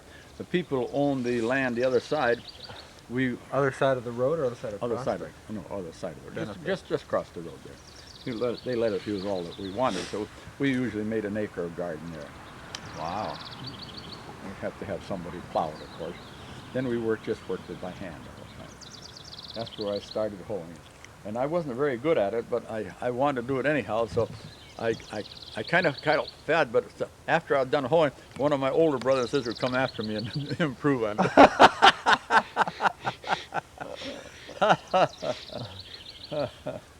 This is a wild cherry tree. That, of course, wasn't here then. Oh, this is all growing in so different. So now what buildings again were here? Directly in back was the tool shed. Then, straight farther back was a barn for a small building for little animals like rabbits and whatever else we had. Then directly in back of that was the combination cow barn. Above it, the haymow. To the left was another building in which my dad would keep some things. I don't know what it was. And then to the left of that was in the winter, there was a big pile of manure from the animals, and then to the left of that was the outside toilet. But directly on that side of the house, my father had made a smokehouse, smoking the meat from the pig that he slaughtered every year. They used to slaughter it right here, and he would always invite 4 of his strongest friends, each one to hold a leg of the pig while he stabbed it, and they bled it. They had to hold it there while it was bleeding, squealing like mad, of course. but they were big, strong guys. Then they would scorch the hair off of the skin of the pig. Now, of course, most places they just boil it off, or I think now in the modern slaughterhouse, they use some sort of a chemical to clean it off real fast. But that time they would have to keep rolling the pig back and forth in the straw fire that they would have. And then, of course, you didn't get it all off. Then they'd have scrapers that they would scrape the skin, get all the burnt stuff off and what wasn't. Then, of course, they'd open it up, disembowel it, and cut it up in pieces. And that's when my mother would make her homemade sausage. My mother took all of the intestines, cleaned all the manure out of the intestines, and then they ground up and we had a gadget. The handle was about this long, and there was a place to put the meat, then a spout. You pulled all the intestine onto that spout, and of course it come. And then you just worked the lever and worked the sausage out like that and kept going. Made it all in one long piece. And in the smokehouse, they'd kind of loop it over the big poles that's hanging up there. And of course, they'd have their bacon in there and their hams in there. And can't remember how long they had to have it out there, but they kept the fire going, the smoke fire going. My dad also made an outside root cellar, built up, it must have been about so high, with thick mud all around. And there was one little door in here, and only little people could in there. It was my job to crawl in there every time in the winter when they needed something. Of course, it was dark in there. You couldn't see. You had to go by feel, you know. Yeah, but it worked pretty good. It might freeze a little bit, but at least to save the vegetables so that we could use them. What did you keep in there? Oh, carrots, and not potatoes. Potatoes were down in the basement. I can't remember what else besides carrots. Maybe if they had beets or something, but anyhow, carrots was the main thing that I do remember. So, a lot depended on what kind of crop we had. You never know. That's one of the biggest gambles is raising food. But I loved it out here. Oh, I hated to move in. The only reason we moved into town, so it would be near the church, easier for the children to go to school, and for my mother to go to Mass. When we moved in there, she went every day then. Very faithful in that. Yeah, that's when I started going to Mass every morning. In fact, not long after I moved there, I got a plain dealer paper route. And I get up 5 o'clock in the morning, go up there, and in the summertime, wintertime, I would distribute the papers to the other carrier. Summertime, the boss took over the job. It was easier then. But anyhow, I would start delivering my route about 6 o'clock and went from uptown down to the depot. That was my area. And I'd always be done on time to go to 7:30 Mass in the morning. Yeah, I always loved to get up in the morning. Always. In fact, when we lived out here, on a holy day of obligation, the earliest Mass was 5 o'clock. So I'd get up 4 o'clock with my father, and we'd go to the 5 o'clock Mass because that was the only Mass the workers could go to. And you walk into town? Oh, sure. How far of a walk do you think it is? Oh, I'd say maybe less than 2 miles. We go straight across, so we wouldn't go up there Route 20. The only time I ever went up to Route 20 or up Prospect Street down Lake, well, one year I wanted to go on my roller skates. My mother said, go ahead. And I never wanted to go again. That was quite a chore. Roller skating from here all the way up to Prospect, all the way over to Lake Street, all the way down Lake Street. Oh, it was easier to run home. I did run home one time from the school over to here when I was, I don't know, maybe about 9 years old. Yeah. I think of cross-country skiing, I suppose you got to get used to do any length of time. That's the roller skating is something like that. You kind of push your leg along, you know. The muscles are a little bit different. Use them a little bit differently. Yeah. I don't know whether anybody ever made a garden here. I don't think so. Did you ever stop in here over the years? I don't remember stopping in. No, I don't. My mother never liked it here because she was so far from church. And there was one neighbor here, I don't remember what his name was, doesn't matter. She suspected him of being, what would be the word? I don't remember what word you, but he was accused of exposing himself to young girls. Not Exhibitionist. physically. Yeah, Exhibitionist? yeah, something like that, you can say again.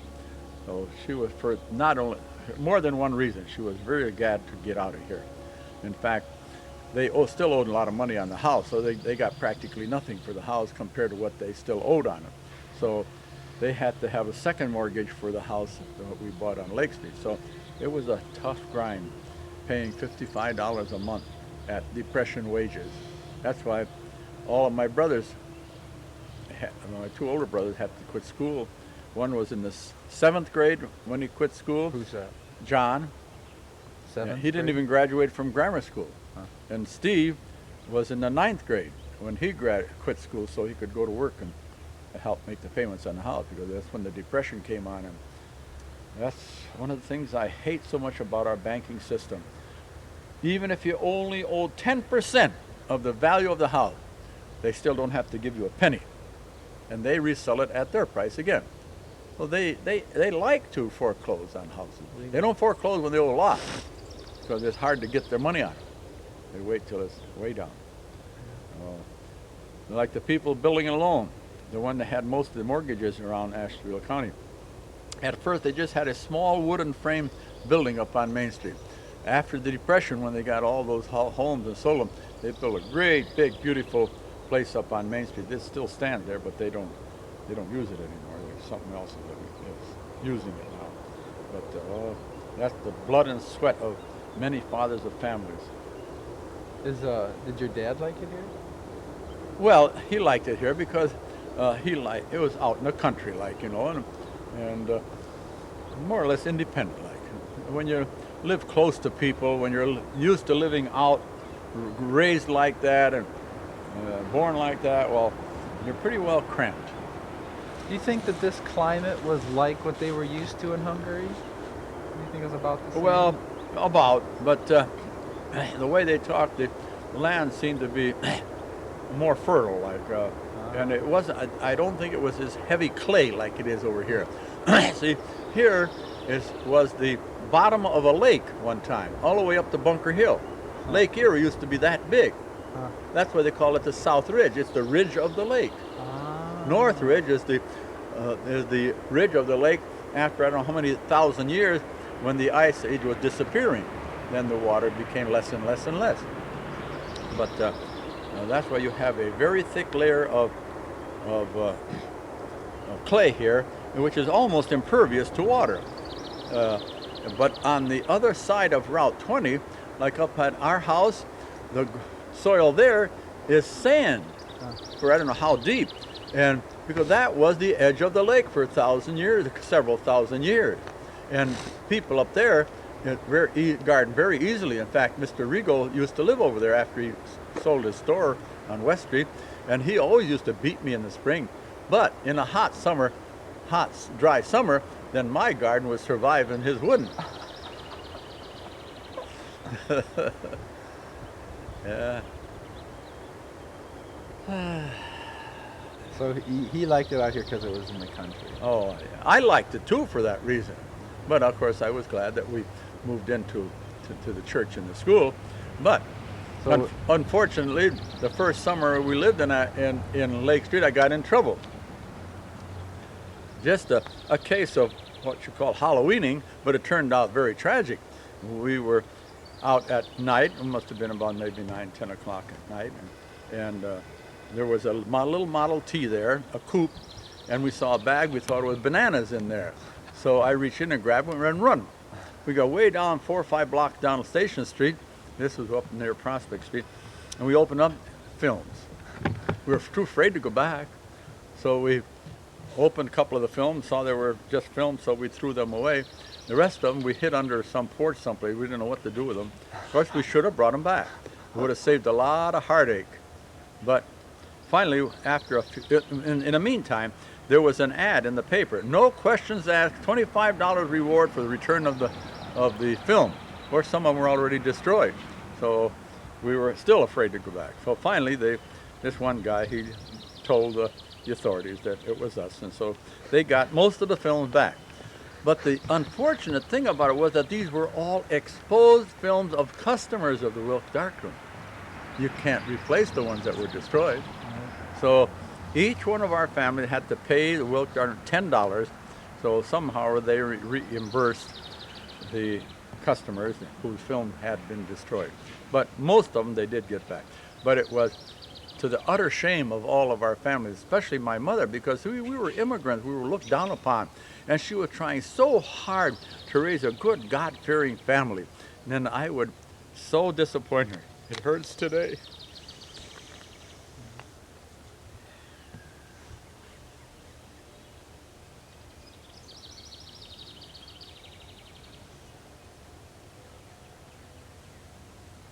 She had a hard life. And for quite a few years, her husband was not very nice to her. I still would not repeat the words I heard him use to her. But by the time he died, she had made a saint of him. And that's what gets me about these people nowadays. They have a little problem, right away, quick divorce, instead of facing the problem and asking God to help them through it. That's one of the main reasons she wanted to get near the church, that she knew she needed that help to save her family. Huh. What, now, when he lived out here, he worked at the greenhouse? First, he worked down at the car shop. And of course, that was a seasonal job. And after a while, he got this steady job with less pay at the greenhouse. So he stayed there as long as the greenhouse was in operation. Even after we moved to Lake Street. If he couldn't get a ride from me or my brother, he would walk from Lake Street way out to Woodman Avenue and walk home. But whenever Aunt and Steve could, he'd take him and bring him home. Later, when I got the car and Steve was married, then I would try to take him and bring him home. Then later on, when the war came, just before the war came on, Steve asked the boss at Bosock if they would hire Dad for a watchman. He's too old, don't want him. Then the war come on and all the young fellows were drafted. They asked Steve, does your dad still want the job? So they hired him then. Of course, then he retired from there and had his Social Security.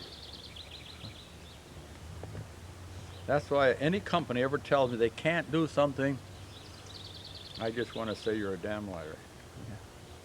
I'll never forget when the seal test company, we were having a baby and something else happening a few weeks apart. I was entitled to 2 weeks vacation and asked would they please split my vacation because I need to be home this time and this time. Can't be done. Can't be done. Not we don't want it or it's inconvenient or it costs us money or anything. Can't be done. Of course, if I didn't need the job so badly, I would have told him he was a damn liar. But the following year, the boss comes to me and says, Joe, will you split your vacation? The very following year. Oh, I felt like pushing my fist down his throat. And I felt like telling him, well, how about last year when I asked you? But I needed the job too bad. I couldn't afford to be snotty. Yeah, when anybody tells me it can't be done, at least tell the truth. Don't be a liar. But I really enjoyed being a milk cart. And I'm glad that I did quit the Bosock go on the milk cart because I was outside all the time. So after I quit polishing and quit the Bosocket for 2 years, I was coughing black phlegm out of my lungs. That emery dust is poison. Yeah. So I probably would have developed some sort of ailment out of it. But I really enjoyed polishing. Only thing I didn't enjoy was Henry Hurl was the foreman. Oh, he was a devil on wheels. A fallen away Catholic. His whole family was fallen away.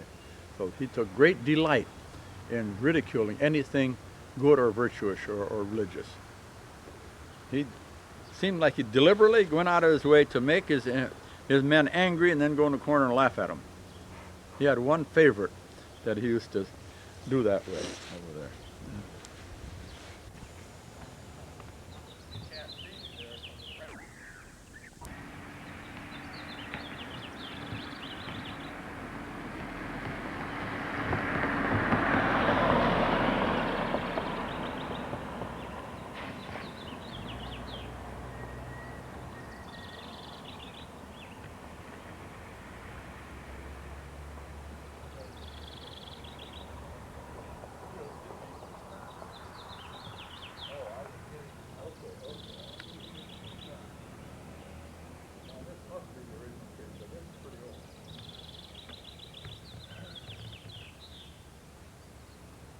science. Yeah, right there.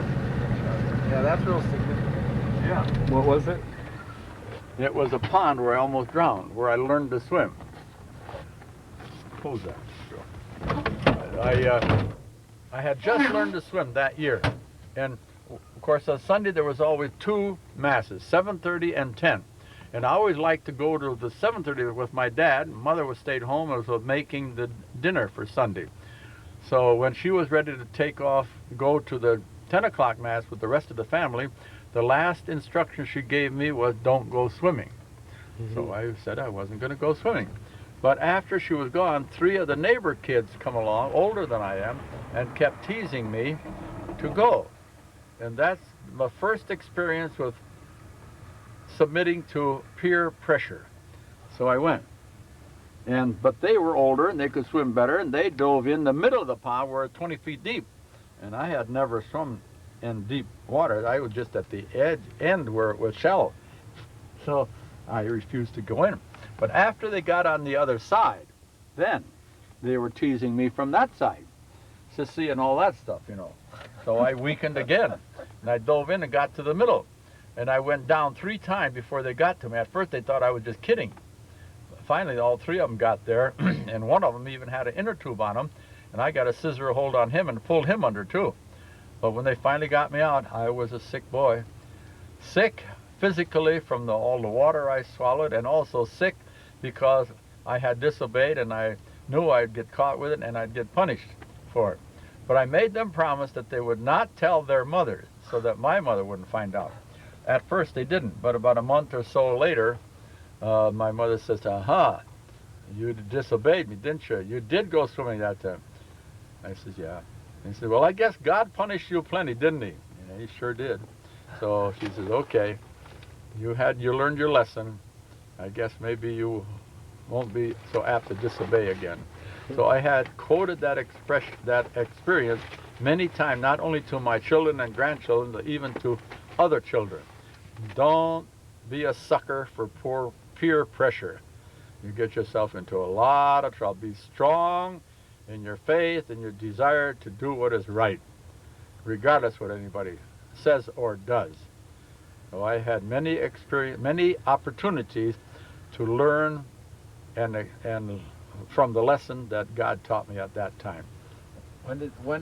How old were you when that happened, you think? About 9 years old. So right before you moved from here. Correct. The summer before. And when do you think they filled it in? When do you think they filled it in? After we moved from here, I never come back for a long time. But I was still in grammar school, and we never traveled any place. We didn't have no vehicles. So this was wetlands and... It was very wet land, correct. Cattails and all kinds of stuff like that. Playgrounds and all. bird sanctuary. Yeah.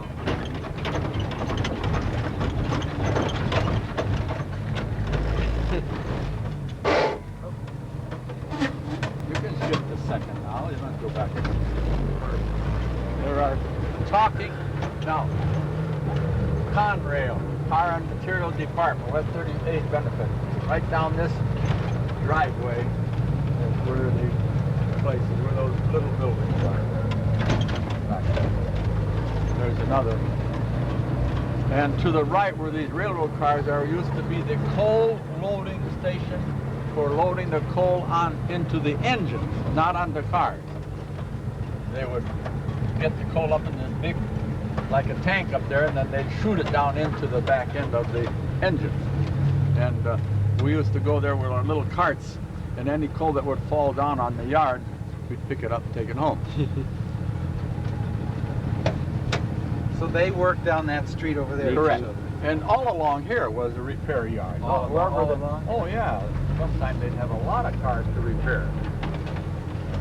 This is where my father accidentally cut his finger and half of his thumb off. You know what he got for it? A scolding. You know, when I hear these stories of how workers were so abused and, you know, no benefits or anything That's right. like that, it sounds so much like capitalism in the third world. Oh yeah. That we've made some progress Yeah. in terms of protecting the workers Yeah. and giving a little bit of benefits. So it's not surprising that the pendulum for a while swung the other way. And when the unions got strong, well, they would abuse the employer to some degree. Like when my brother was foreman at the bull socket. The employees were protected by the union from being discharged when they would do things that they shouldn't do. Like some of the younger new ones didn't like some of the jobs they were given. They would deliberately wreck the big press, punch press. They put the iron in sideways and it would break that all the press would cost thousands of dollars to fix it.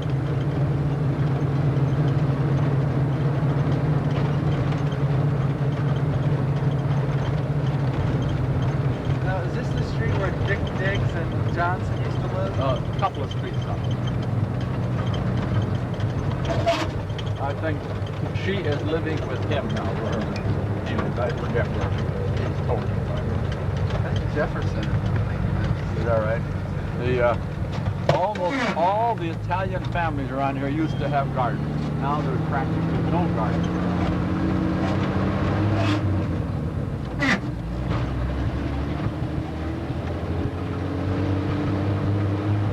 Before this overpass was built, there were a number of accidents here with railroad hitting cars.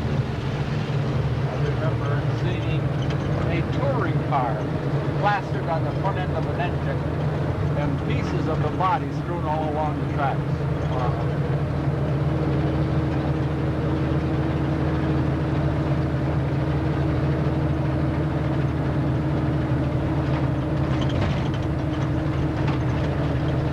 It used to be a very busy railroad center. Now this rubber company here, I forget the people's name who run it, but they're very good Christian people. In fact, when the older gentleman died, they brought in 3 Melkite priests to have a solemn requiem mass. Melkite, right, not the last or the Byzantine. After that, and one of the early churches.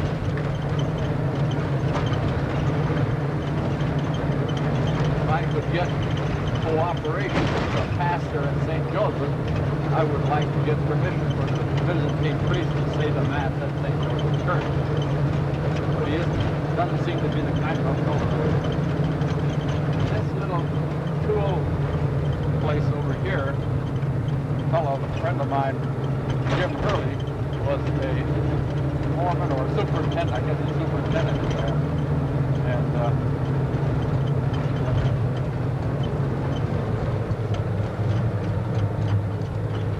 when the big brass valves, steam valves, got worn so that they leaked steam, I went to a couple of places, a couple of these wholesale plumbing supply places like Famous and all these other ones. Anyhow, they said, no, you can't fix them, you gotta buy a new one.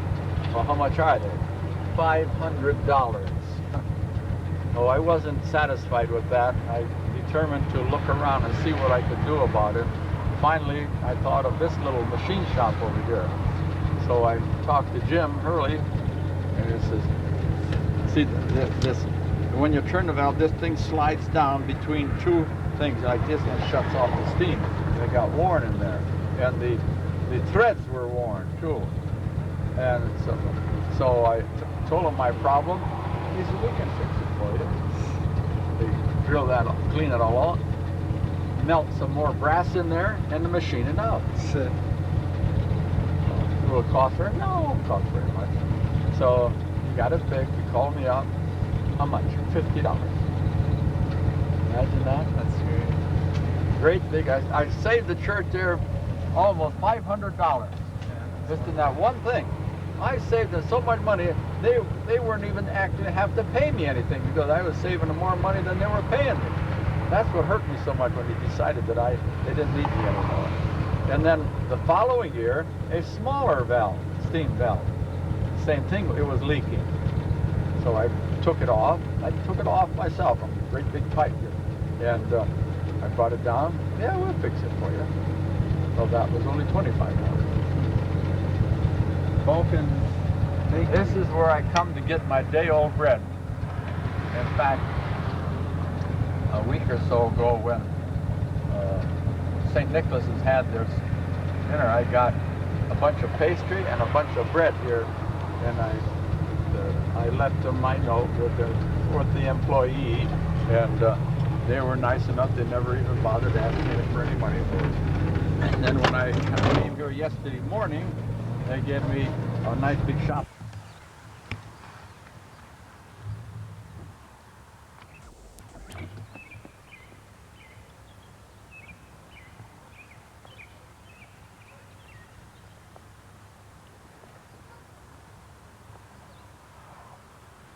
Before I started working for the church, Father Friedrich asked me to come here and take down the data from the different stones, because it was not recorded very well.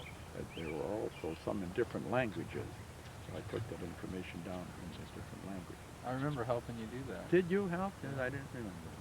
The judge helped us too for a while. I forget his name now.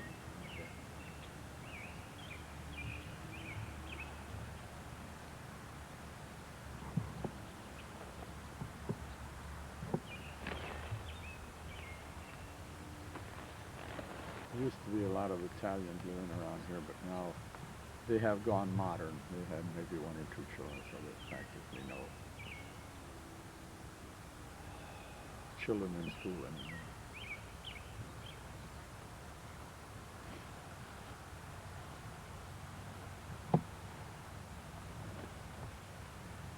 Were there plots? Did she buy plots next to this? Huh? Is there just 2 plots here that she bought? Yeah, these two right here. Yeah, there's 2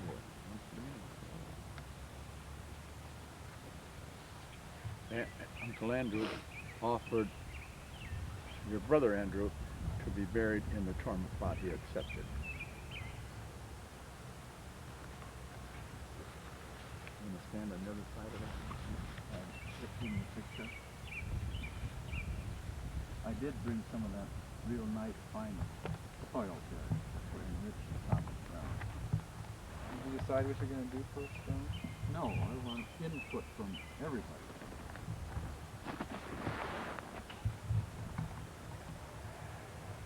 Over here, pick up that little flower so it will show. And I'll put it back in. See it held there with 3 little stones? So let it stay.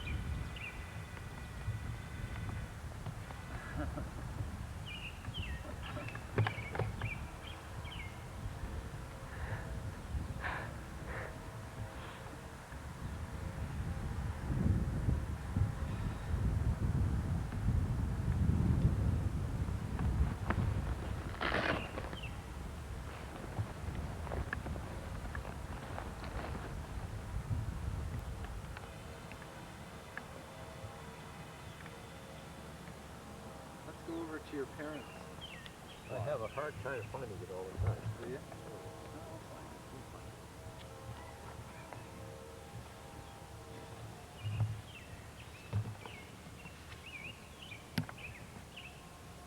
So you're going to be in that over there, or is it big go this way? I don't know. I don't give a darn.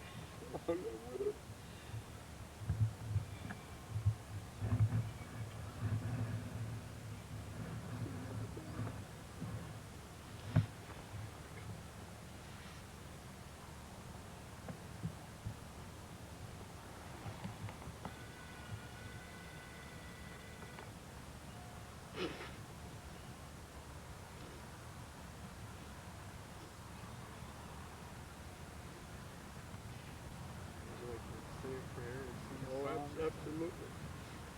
I'm going to bring some of the good sod here. Put it right along here, and maybe after I will spread it. You know, back to at the beginning of the garden, there is that real good sod that makes this beautiful lawn. I keep spreading it.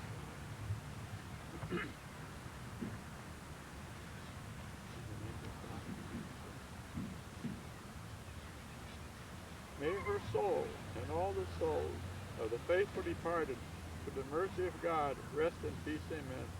May the blessing of Almighty God, Father, Son, Holy Ghost, descend upon you and abide with you forever. Amen.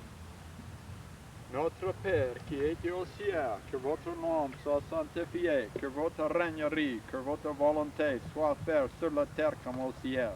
Donnez-nous aujourd'hui notre pain quotidien, et pardonnez-nous nos enfants, comme nous pardonnons à ceux qui nous sont offensés.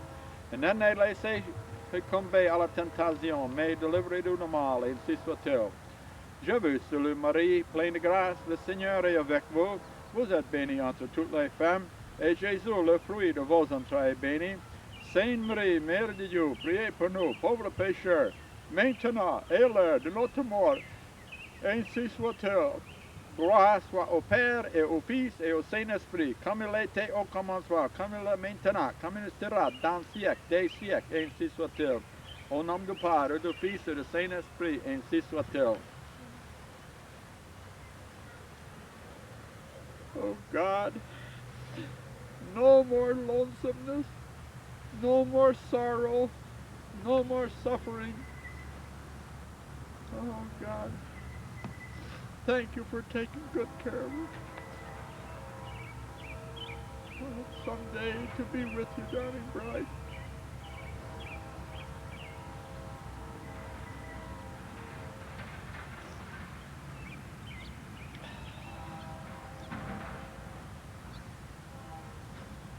Knowledge of a future life makes life bearable, makes me think of part of my after communion prayers where it says, God allows us to have trials and tribulations so we will not become too in love with this world and not want to leave it and not want to go to heaven. It's so becoming so appropriate. I say it every day. I have my little retreat manual from the retreat manual down in Youngstown. It's in that. I hope to put that on tape someday. I don't know if I will, but I hope so. And she said, you know, if I had stayed at home, I know I wouldn't be alive now. Now I have something to live for.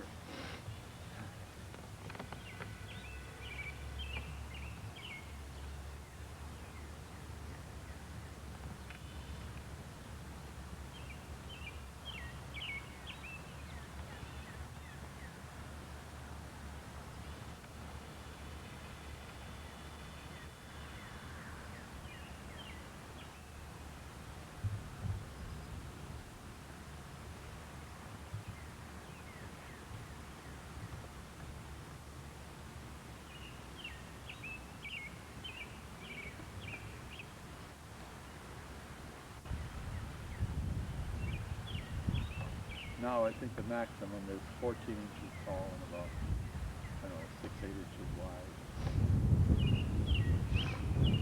And they're allowed to put flowers in, allowed to put candles, shrines. See that big stone knocked down over there? We knocked a lot of them down the first time around.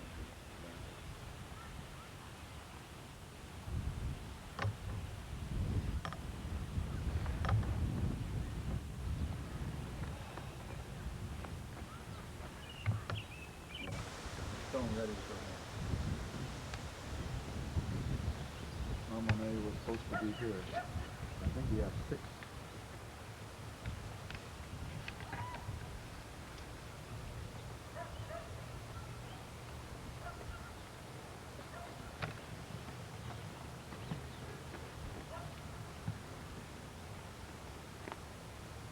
I love that Hungarian prayer of deceased parents. I memorized it. Kind of rusty on it. And of course I translated it to English. I think I gave you a copy of it, didn't I? English copy of deceased or deceased parents. Deceased parents, yes. Calander comes here and takes care of it. And my brother and sister will be back there.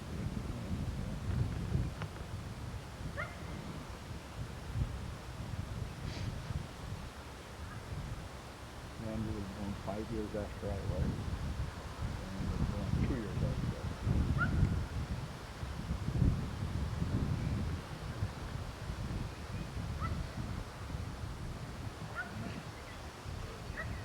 You know, there's another thought that gives me quite satisfaction, that to God there is no past and no future. Everything is now.